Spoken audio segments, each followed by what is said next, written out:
uma grande, mais do que uma blogueira, mas de verdade uma influencer católica que influencia nós. Eu quero convidar você, você vai fazer muito barulho, bater muita palma. Eu quero convidar a Ana Lu, vem cá. Bate palma aí! Deus te abençoe. Quero saber tudo sobre modéstia. Quem vai chamar ele? Qual deles? O Padre Paulo Casado. Depois o André fala que eu sou engraçadinho. Um dos maiores catequistas da internet, do nosso meio. Alguém que o ano passado ele arrebentou, ganhou o nosso coração. Eu quero convidar você a fazer muita festa. Vem cá, Alan. Vem cá, bate palma aí!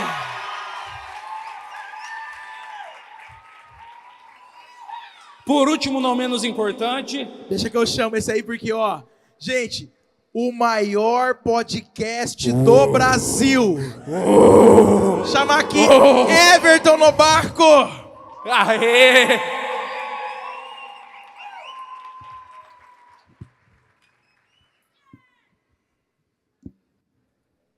Tá funcionando? Tá.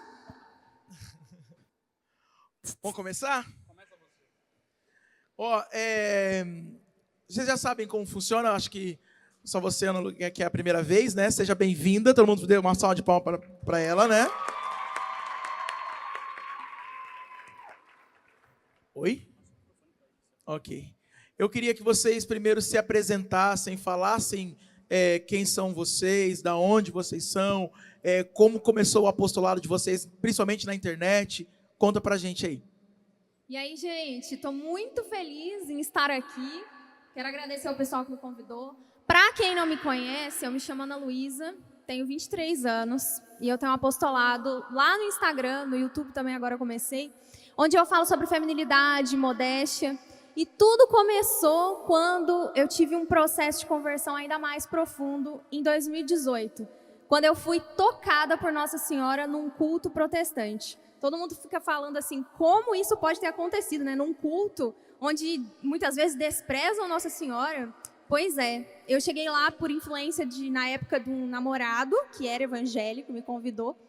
E aí, quando eu cheguei lá, a passagem foi às bodas de Caná, e aí eu tive certeza que o meu lugar não era ali, era na Santa Igreja Católica. E hoje eu sou muito feliz de ser católica e compartilho a minha fé, compartilho tudo que eu aprendi depois que eu tive esse encontro e comecei a me aprofundar. E hoje eu compartilho também o meu relacionamento nas minhas redes sociais, que eu tô rumo ao matrimônio. Então esse é um pouquinho da minha história, minha vida para vocês. Paz, família no barco. Tem alguém que conhece no barco? Fala assim, Para mim é uma satisfação sempre estar com o povo de Deus, é um privilégio. Eu queria dizer algo para que vocês não se esqueçam aqui. Se eu disser alguma coisa errada, a culpa não é minha, é de quem me convidou para estar aqui. Mas que bom que tem o Alan aqui para nos ajudar, mas a gente está aqui para colaborar de alguma forma com aquilo que a gente tem vivenciado, né? Se alguém não conhece, porque todo mundo conhece No Barco, não é mesmo? Se alguém não conhece, No Barco é um podcast católico que é o transbordar de 10 anos de evangelização que a gente fazia fora da internet. Então, desde 2014, a gente está na evangelização. E no ano passado, né, fez um ano agora, a gente começou esse projeto de evangelização na internet. E, por conta dele, a gente está aqui hoje. Então, glória a Deus por isso. Vamos para cima. Boa tarde. Como vocês podem ver, meu sotaque é do Sul. Meu nome é Alan Carrion. Para quem me conhece, é Alan. Para quem não conhece, também. Tenho 29 anos, sou marido da Tiziane, pai da Tereza, sou gaúcho e apaixonado pela Santa Igreja Católica, e é isso que me faz vir até aqui e poder ajudar vocês da maneira que for possível. Mais uma vez agradecer ao André, pro pessoal todo da comunidade pelo convite, uma honra. Me sinto de casa já, então sintam-se à vontade para fazerem a pergunta que bem entenderem. A gente, se souber, responde, se não souber, a gente manda para o Padre Paulo Ricardo. É isso aí. Olha, eu quero começar com uma pergunta. Na verdade, eu quero direcionar uma situação que aconteceu, que eu acho que todos nós vivenciamos, acompanhamos da tragédia do Rio Grande do Sul. Você, Alan, é lá do Sul. Nós estávamos conversando no bastidores, você teve até algumas pessoas da sua família que perderam coisas, tiveram as suas casas. E muito se falou na internet sobre o Rio Grande do Sul, sobre que aquilo era algo, Deus castigando o Rio Grande do Sul. Muitas coisas foram faladas. Eu queria que você trouxesse para nós, assim, então, o que nós podemos tirar de Deus diante dessa situação e o que a gente pode entender como besteira de internet diante de tantas coisas que foram faladas. Bom, se a gente pega o catecismo, lá nas primeiras páginas, justamente fala sobre a questão de Deus. E uma das questões que fala sobre Deus é sobre a divina providência. E a divina providência associada ao que se chama no catecismo do escândalo do mal.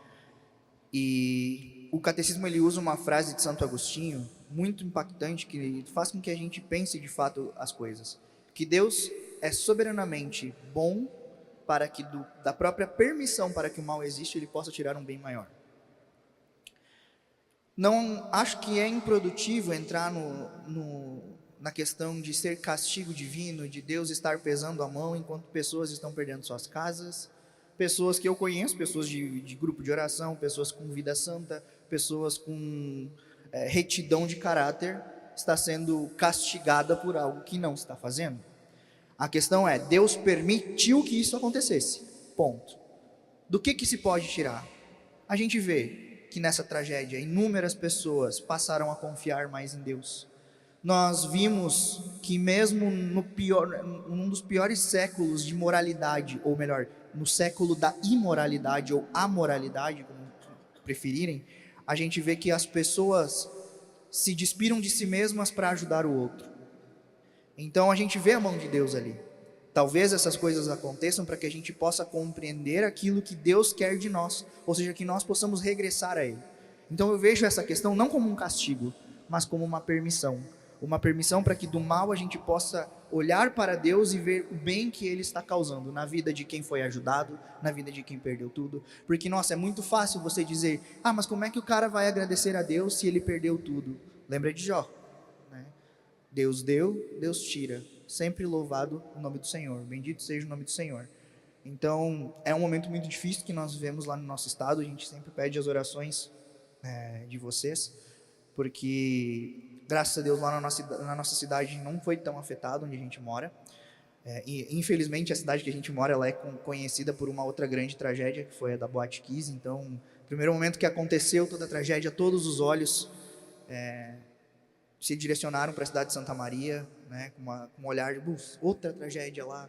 Toda vez que acontece alguma coisa no Rio Grande do Sul, o pessoal olha para nós, mas graças a Deus, lá em Santa Maria não teve esse estado total de calamidade pública, como foi nas demais cidades do Rio Grande do Sul.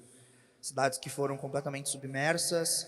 O que a gente vê na internet não é um terço do que realmente aconteceu, mas eu tenho certeza que o nosso povo, com a ajuda de Deus, um povo que tem São Pedro como padroeiro, e ontem mesmo, comentava ali com o bispo nos bastidores, de que o nosso bispo lá de Santa Maria, Dom Leomar Antônio Brustolin, ele recebeu do Vaticano a autorização para colocar a medianeira, a Nossa Senhora Medianeira de Todas as Graças, como rainha e senhora de todo o povo gaúcho.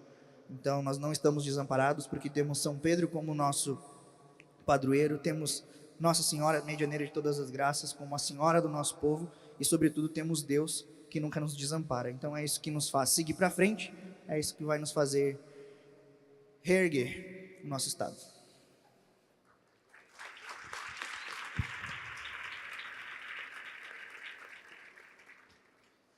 É uma coisa maravilhosa, assim, né, Gil? A nossa fé, ela responde tudo, e até uma tragédia dessa magnitude, ela não fica sem uma resposta de Deus para nós.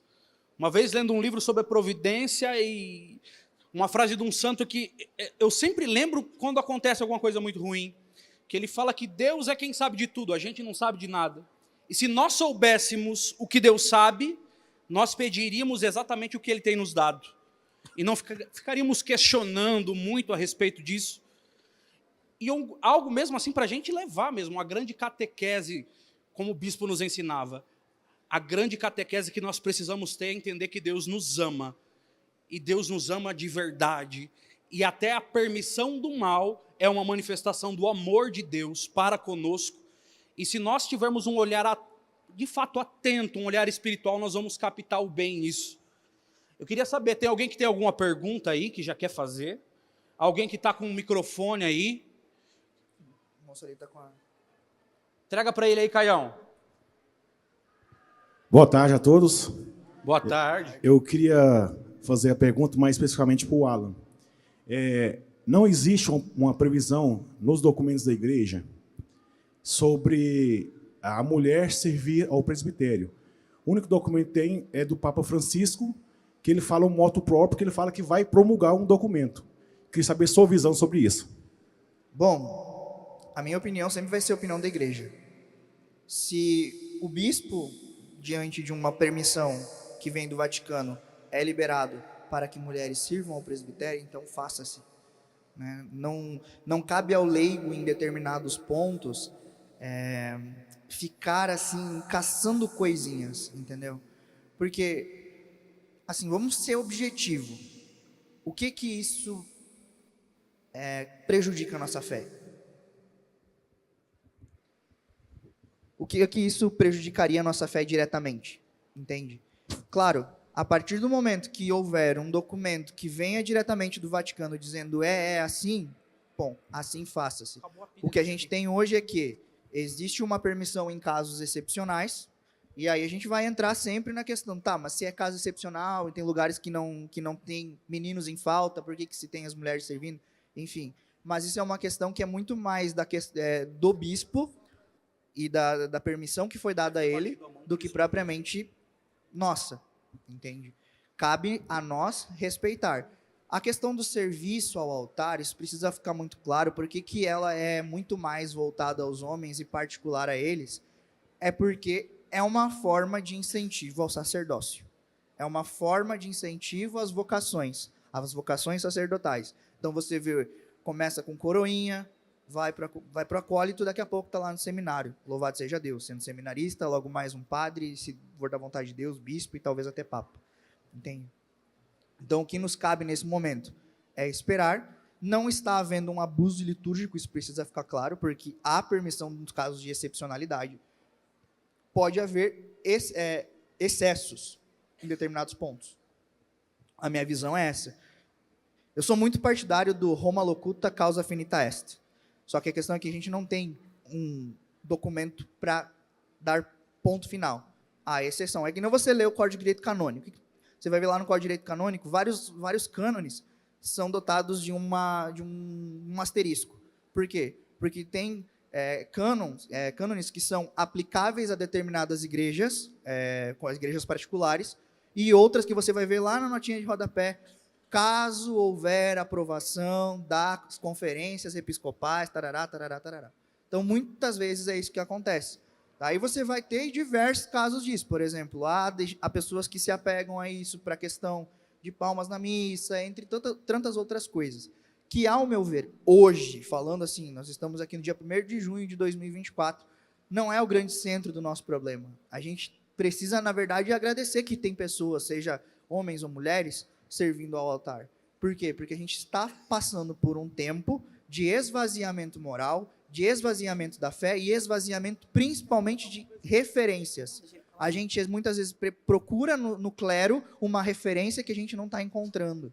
Né? E aí a gente acaba passando de leigo para leigo e a gente acaba se perdendo. Então, é nesse sentido. Vamos valorizar o que está sendo feito, vamos ajudar, vamos incentivar as pessoas a participarem efetivamente da Sagrada Liturgia, de modo que ela se apaixone pela Santa Missa.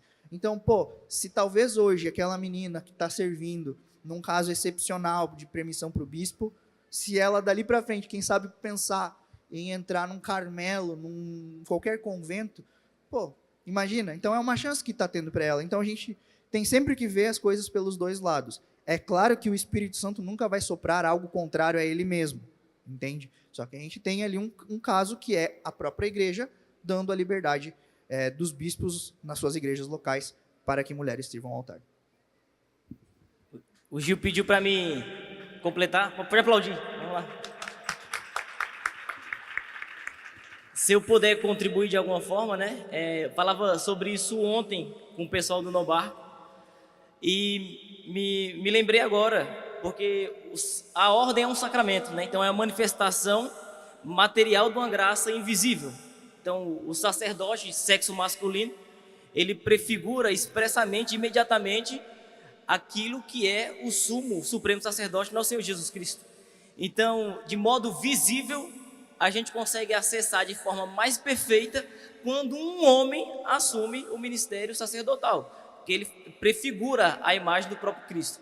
Mas é claro que a lei suprema da igreja é a salvação das almas. Então, em caso extremo, se for necessário que uma mulher seja ordenada e a igreja autoriza isso, a igreja tem autoridade para fazer isso, né? Mas eu acho pouco provável que seja algo aberto para a mulher que queira ser ordenada, justamente pelas razões de ser das coisas, né? Então, o sacramento como matéria que nós podemos acessar com os nossos sentidos, a verdade que está escondida atrás dessa matéria, ela chega para nós mais perfeita quando um homem assume o sacerdócio. Então, é pouco viável que isso venha à tona e se torne, de fato, algo ordinário na igreja. Eu não sei se a pergunta era a questão do serviço no altar como coroinha ou se era a questão da ordem. Porque aí não ficou claro para mim. É porque existe uma permissão para o serviço no altar, como coroinha, né, como o leitorato. Uhum. Mas no presbitério, enquanto ministério da Eucaristia. Tu fala do ser um ministro extraordinário. Porque existe um moto próprio do Papa Francisco que ele fala que vai promulgar. Uhum. Mas não existe documento promulgado sobre isso, sobre esse tema. É o presbiterato, ele está falando, no caso, né? Para ser o presbitério. presbitério. O presbiterato é ser padre, ser ordenado. O serviço ao presbitério, perdão. O serviço ao presbitério, né, no auxílio na missa do sacerdote. O auxílio é justamente essa questão que é exceção. É porque tem diferença entre o auxílio como coroinha, como leitorato e como ministro da Eucaristia. É sempre bom lembrar também que essa questão do ministro da Eucaristia, se a gente pegar lá o documento Redemption em Sacramento, você vai ver que não está escrito ministro da Eucaristia. É um ministro extraordinário, porque o ministro por excelência do sacramento é o sacerdote ordenado. Ponto. O que acontece quando uma pessoa é levada a ser um ministro extraordinário da Sagrada Eucaristia é justamente esse auxílio, tá?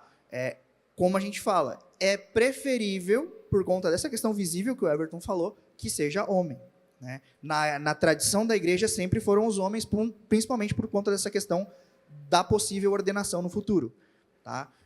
Pode ser que esse moto próprio faça aí, talvez, com que se torne, deixar de ser uma exceção e sim totalmente possível o serviço de auxílio, seja na leitura, seja como ministro extraordinário da Eucaristia. Mas é necessário também dizer que, eu diria até impossível, Everton, de haver uma questão de ordenação feminina, seja uma ordem presbiteral ou seja para o diaconato. Não vai existir diaconisas e não vão existir padras. Presbíteras. É isso. Ontem o Moisés... Alguém estava aqui na pregação ontem? Levanta a mão e fala, eu estava. Ontem o Moisés falou uma coisa que, diante da pergunta, ela me fez lembrar. Ontem ele dizia sobre, às vezes nós entendemos a igreja somente como a nossa realidade local, e a gente não conseguir enxergar a igreja no todo, né? Ele até dizia que o Papa era Papa no Brasil, era Papa da China, era Papa do Japão, era Papa de todos os lugares. E aí eu vou falar, no Brasil, nós temos a graça de viajarmos no Brasil inteiro. E existem muitas realidades que... Teve uma vez, eu me lembro, que eu fui a uma missa no Rio de Janeiro, e eu me lembro que era o início da missa, antes de começar a missa, estava tendo uma acolhida lá, tal, naquele estilo, uma batida um pouco diferente, mas não era na missa, era antes de começar a missa. E eu me lembro que eu julguei, eu falei assim, caramba, velho, antes de começar a missa, vai começar a missa aqui e tal. Aí eu fui falar isso para o padre, um padre amigo que estava do meu lado, e o padre disse assim, eu nunca esqueci, ele falou assim, Gil, olha para a realidade aqui, ó. sai aqui, atravessa a rua. Você vai ver o tráfico de drogas, você vai ver a prostituição, você vai ver todos os jovens aqui perdidos, e você está preocupado com uma música que está tocando antes da missa e cheio de jovens para celebrar, participar da Santa Missa. E aí eu entendi ontem, quando Moisés falou isso, que às vezes o nosso mundo é muito pequeno, perto de uma realidade que é toda a igreja. Então E já aproveitando isso, vou fazer uma pergunta para a Ana Lu aqui. Eu sei que mais pessoas vão fazer, mas eu queria fazer uma pergunta. Ei, num mundo tão cheio de promiscuidade, a gente viveu um show agora no Brasil da Madonna e todas essas coisas tão atuais agora, com influências tão... a influência feminina, a maior influência feminina não é mulher, a maior influência masculina não é homem de fato. Num mundo tão contraditório, eu queria saber assim, como se faz para gerar santo, como ser santa católica no mundo de hoje? Bom, a sociedade que a gente está, ela vai completamente contrária ao que Cristo nos ensinou. Então, se a gente pegar o catecismo, se a gente pegar as Sagradas Escrituras, tudo que os santos nos ensinam, a gente vai ver um caminho. E se a gente olhar para a sociedade, a gente vai ver o caminho contrário. Então, o primeiro passo para você que quer ser uma mulher que busca a santidade, uma mulher virtuosa, é estudar o que é a vontade de Deus, conhecer essa vontade de Deus e ir contra o mundo, ir contra a imoralidade, ir contra tudo que o mundo nos prega como algo bom.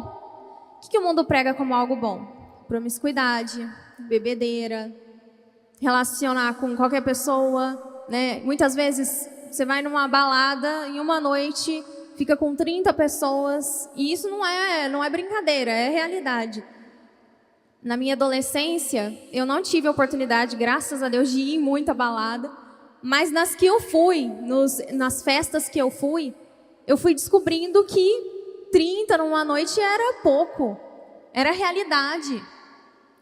E aí a gente vai pensando, né, caramba, o que vai acontecendo com a alma dessas mulheres que entregam o seu corpo, que entregam sem serem verdadeiramente amadas? E com os homens também, né, entregam o seu corpo, utilizam do corpo da outra pessoa para obter um prazer, mas não exploram a sua finalidade nesse mundo, que é viver o amor. E não o amor aos moldes do que a gente está acostumado, né? Hoje o amor é o quê? É o prazer. É o quanto o outro pode te dar prazer. Isso é o amor que o mundo enxerga.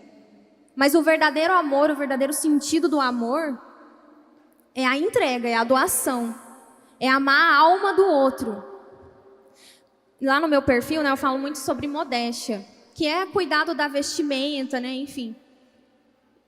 E lá no pecado original, o que aconteceu com Adão e Eva? Antes do pecado, eles conseguiam enxergar através do corpo Deus. Então o corpo, ele era um canal para se enxergar Deus. Olha que lindo isso, né? Olha que grandioso isso. Mas aí com o pecado original, nasce uma concupiscência, nasce a malícia. E aí eles começam a se deter no corpo somente. E querer o prazer que pode vir do corpo. E por isso que eles se envergonham. E por isso que eu também defendo muito a vestimenta modesta. A vestimenta sem mostrar a nossa intimidade. Tanto para os homens quanto para as mulheres, né? Como meu público é feminino, eu falo mais para mulheres. Mas isso é uma realidade para os homens também. Ô, Ana Lu, deixa eu fazer uma pergunta para você de mim mesmo, mas que eu escuto muito das meninas da igreja. Sou católica, oro em língua, participo do grupo de oração. Uau, sou de Deus. Mas estou apaixonada por um cara que não é da igreja. Mas quando eu começar a namorar ele, ele vai se converter. Vai dar certo? Não vai dar certo. E sinto dizer isso. Eu falo com propriedade. Eu falo isso com propriedade porque, como eu disse para vocês, eu namorei um moço de outra religião por 3 anos da minha vida. Então, em 2015, eu tinha 15 anos, já começou errado, né? 15 anos já estava namorando. E namorei até os 18 esse moço de outra religião, né? Era evangélico. E, gente, não dá certo por quê? Porque você precisa ter os mesmos princípios, os mesmos valores essenciais que aquela pessoa que você está querendo namorar. Então, o teu parceiro, ele precisa caminhar no mesmo caminho que você. Ele precisa andar junto com você. Ele precisa ter os mesmos valores inegociáveis. Ele não precisa necessariamente gostar do mesmo sabor de sorvete, né? Gostar do mesmo bolo, não é isso. Mas ele precisa ter os mesmos valores inegociáveis. A religião é uma coisa delas. Querer se casar na igreja, querer viver a castidade. No mundo que a gente prega, né? No mundo que a gente vive de promiscuidade, falar de castidade, pregar castidade é quase uma coisa arcaica, impossível, mas é real. E não é uma coisa só para quem é católico. Todo mundo deveria viver a castidade, porque com a castidade a gente aprende a dominar os nossos instintos, os nossos desejos, a gente aprende a se controlar, né? Então, não dá certo o relacionamento, eu falo por propriedade minha. Pode até ser que dê numa exceção, mas um dos dois vai ter que abrir mão de muita coisa, vai ser muito sofrido. E um dia vocês vão ter que cair naquela, né? A gente vai casar na igreja evangélica ou católica? A gente vai batizar nossos filhos na igreja evangélica ou católica? A gente vai ter imagens ou não dentro de casa? Então, são muitos problemas que vão se apresentando e que podem ser superados, mas sempre um dos dois vai ter que abrir mão. Então, se você pudesse se prevenir de um relacionamento em que vai haver muito sofrimento, eu daria essa dica. Eu tive que pesquisar, né? Porque eu sou meio nerd. Eu já achei a resposta aqui pro irmão que perguntou. Existe um documento da igreja, um moto próprio do Papa Francisco, chamado Spiritus Domini, tá? E ele alterou o Código de Direito Canônico, tá? Ele alterou o cânone 230, dando direito, assim, os leigos que tiverem a idade e as aptidões determinadas com decreto pela Conferência Episcopal podem ser assumidos estavelmente mediante o rito litúrgico estabelecido nos ministérios de leitores e de acólitos. No entanto, tal concessão não lhes atribui o direito ao sustento ou à remuneração por parte da Igreja. E a questão do ministério extraordinário da Sagrada Eucaristia, nós temos a instrução Immensa Caritatis, de 1973, que vai versar sobre isso aí, para a gente poder se aprofundar depois.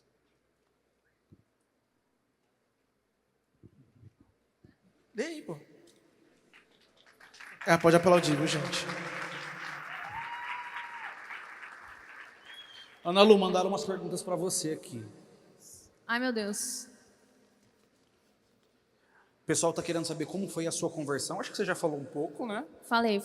Fui no culto e fui convertida lá. Eles querem saber como se você se vestia antes, se você sempre se vestiu de forma modesta, e por que você acredita no casamento nos dias de hoje. Alguma encalhada... Quer saber por que acreditar no matrimônio nos dias tão difíceis, né, Gil? Ué. Bom, eu não me vestia com modéstia até os meus 18 anos, onde eu tive esse momento de maior conversão. E eu falo, gente, pra mim era uma coisa bizarra. Eu olhava assim e falava, gente, como assim? Católico não tem essas coisas, não. Isso aí é coisa de evangélico, coisa de crente, né? Coisa de crente, se vestir de saia longa, essas coisas e tal. Mas aí eu fui descobrindo a grande beleza que é a gente valorizar aquilo que a gente tem de virtuoso, aquilo que a gente tem na nossa alma. Por que eu vou ficar mostrando a minha intimidade, sendo que isso não me individualiza? Todo mundo tem intimidade, né, caramba? Então por que eu vou ficar mostrando isso, sendo que eu tenho coisas muito maiores na minha alma para mostrar? Então essa é a linha de raciocínio que eu fui adquirindo, que eu fui conhecendo, e eu fui mudando toda a minha forma de me vestir. Não foi fácil, na época, assim, eu não tinha dinheiro para comprar roupa. Eu fui me adaptando, eu fui vendo roupa que dava para eu tampar a intimidade, dava para, né, usava aquela calça apertada justa até, mas colocava uma blusinha na cintura e assim, aos poucos eu fui mudando a minha forma de vestir. Hoje inclusive, eu tenho uma loja de roupa modesta, feminina, que é elegante, tá? Não é brega não, viu, gente? Porque tem gente que pensa que modéstia é a mesma coisa que breguice, mas não é, não. E...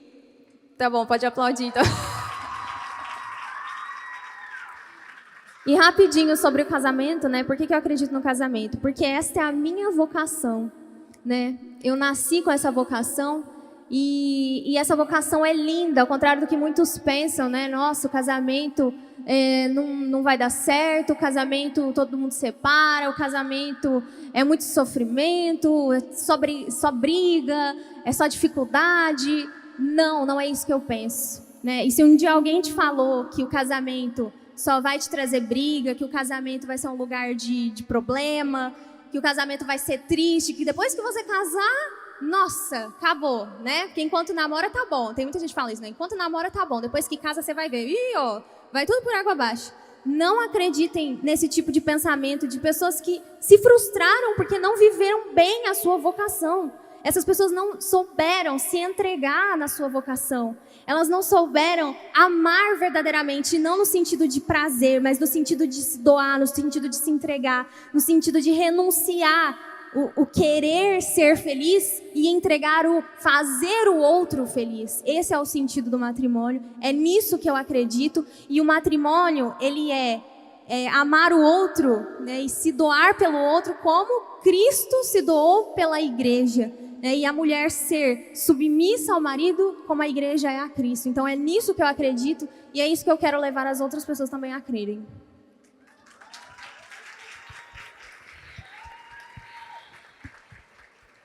Quem namora aí, levanta a mão.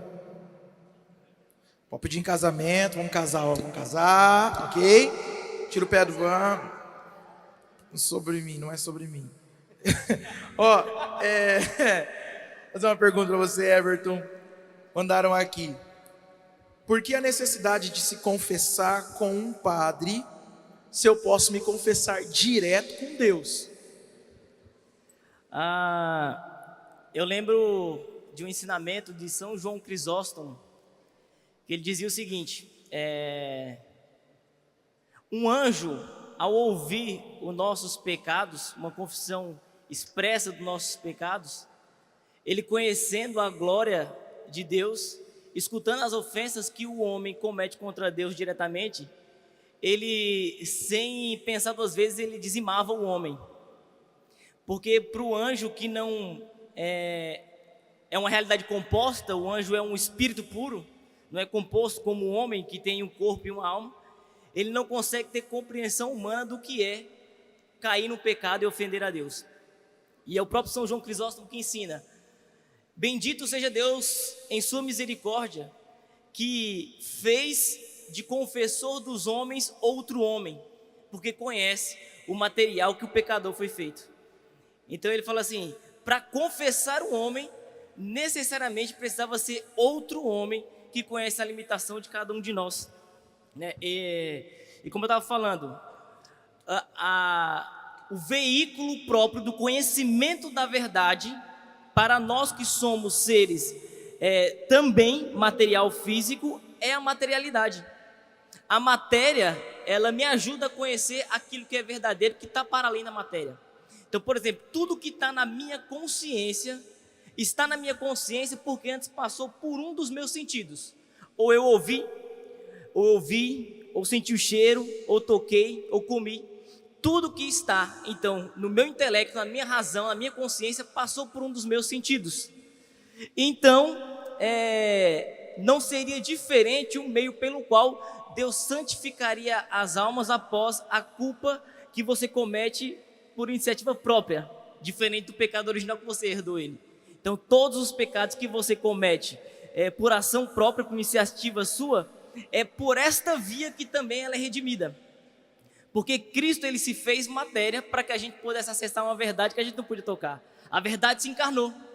Então, antes de Jesus encarnar, se eu fosse falar sobre um filho de Deus que ainda não tinha sido revelado, era muito difícil compreender isso. Antes de Jesus encarnar, falar de misericórdia, de bondade, longanimidade, era algo muito abstrato. Mas depois que Jesus encarna, ele se torna homem. A verdade agora tem cabelo, a verdade tem barba, a verdade tem um cheiro. A misericórdia agora é uma pessoa andando no meio de nós. Então agora, por esta via que eu tive o conhecimento do Deus encarnado, eu também posso alcançar a misericórdia dele manifestada em um outro homem que representa ele, persona Christi. Então precisa ser um homem, né? E isso é um ato da misericórdia de Deus. Amém? Amém.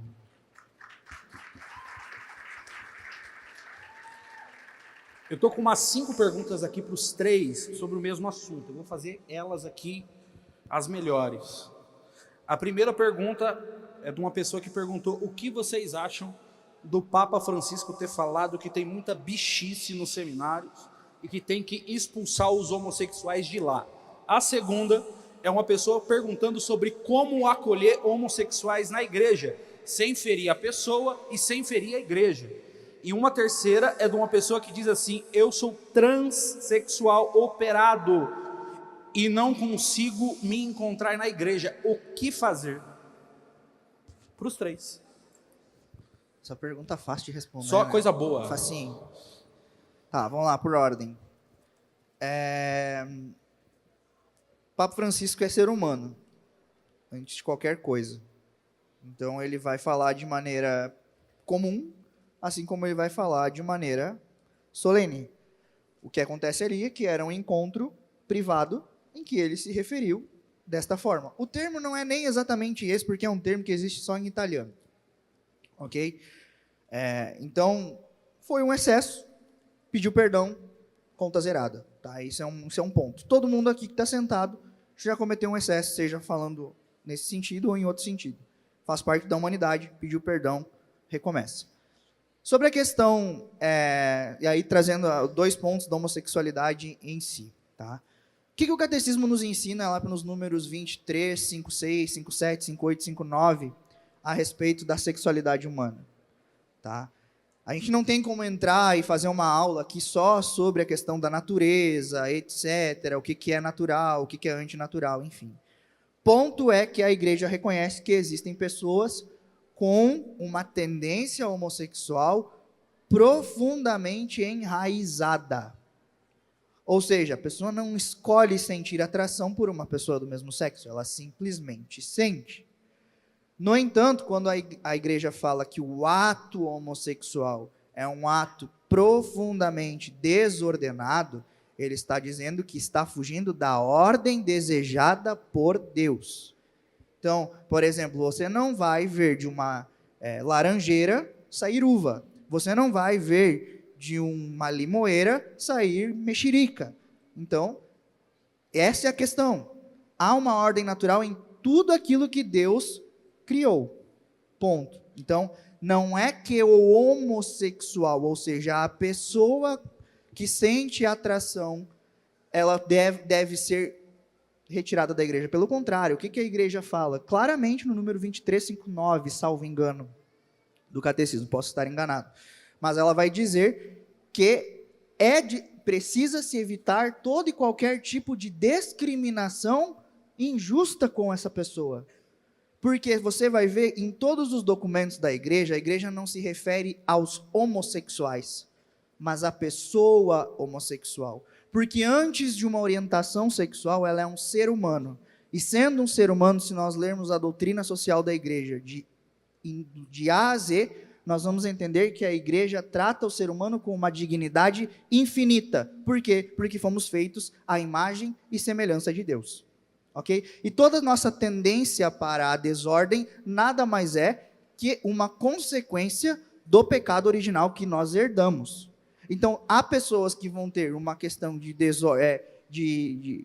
tendência na parte sexual, afetiva, há pessoas que vão ter uma tendência natural, e vocês vão ver que elas mentem com uma naturalidade que é espantosa, que para elas, às vezes, até mesmo acredita na própria mentira, ou seja, são questões que a gente precisa ir ordenando. E como é que a gente ordena isso a modo de viver a vontade de Deus? Por aquilo que nós chamamos de ascese espiritual, ou seja, no crescimento. Você não vai dizer assim, eu vou rejeitar tais instintos que eu tenho porque a igreja diz. Não, para eu ter esse direcionamento, primeiro eu preciso amar, mas eu só consigo amar se eu conheço. Como é que eu conheço? Estudando e vivendo. Hoje, vocês estão tendo uma experiência de como se vocês estivessem numa autoestrada, como diria Carlo Acutis, né, numa autoestrada para o céu. Vocês estão como se estivessem numa autoestrada e hoje vocês fizeram aqui uma parada para abastecimento. Por quê? Porque a razão ela precisa ser abastecida pela fé. E esse é o momento que você abastece sua fé, por quê? Porque você vê no olho do seu irmão a mudança que Deus faz nele. Você vê no pregador que está aqui a mudança que Deus fez nele. Você sente, você chora, você grita, você reza. Entende? E tudo isso vai fazendo com que você seja abastecido espiritualmente para que quando você começar a estudar a sua fé para conhecê-la e dar as razões dela, como diria São Pedro, você possa dizer que a sua razão está iluminada pela fé. É nesse sentido que você vai dizer, então, não, é por conta disso que eu renuncio a ter uma relação sexual com a minha namorada. É por isso que eu renuncio a ter uma mentira. É por isso que eu renuncio a pequenas coisas que não vão prejudicar ninguém visualmente, mas que vão me prejudicar como pessoa. Entende? Então, isso para tudo. A questão do ato homossexual, ele é um pecado, assim como a fornicação entre homem e mulher, assim como o adultério. É um pecado que precisa ser evitado. Terceira pergunta já é sobre a questão da transexualidade, que a pessoa não se sente acolhida ou não se vê dentro da igreja. O Papa Francisco já respondeu isso, a igreja é para todos.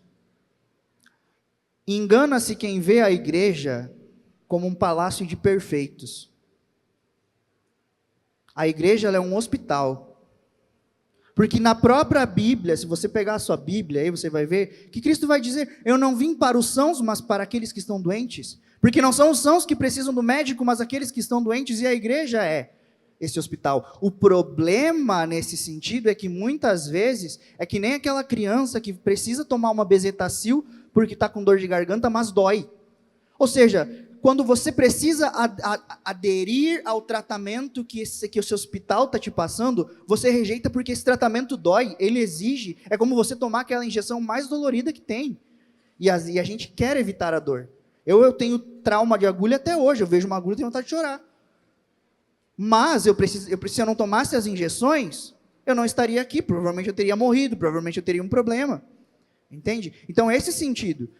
Não, você que não acolhe uma pessoa por conta do pecado dela, você está sendo hipócrita. Esse é o primeiro ponto. Por quê? Porque você não é um príncipe da perfeição, você não é um bastião da moral, você é tão pecador quanto.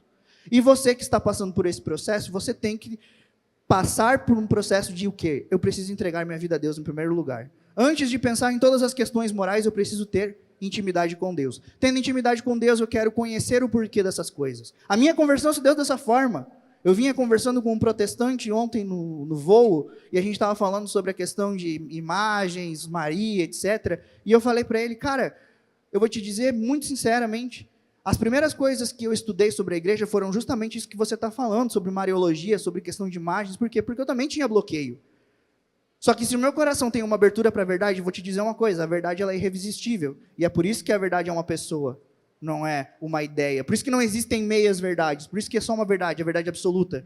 Porque se houvesse uma verdade relativa, não seria verdade, seria uma mentira. O problema é que muitas pessoas tomam mentiras como verdades. Esse que é o ponto.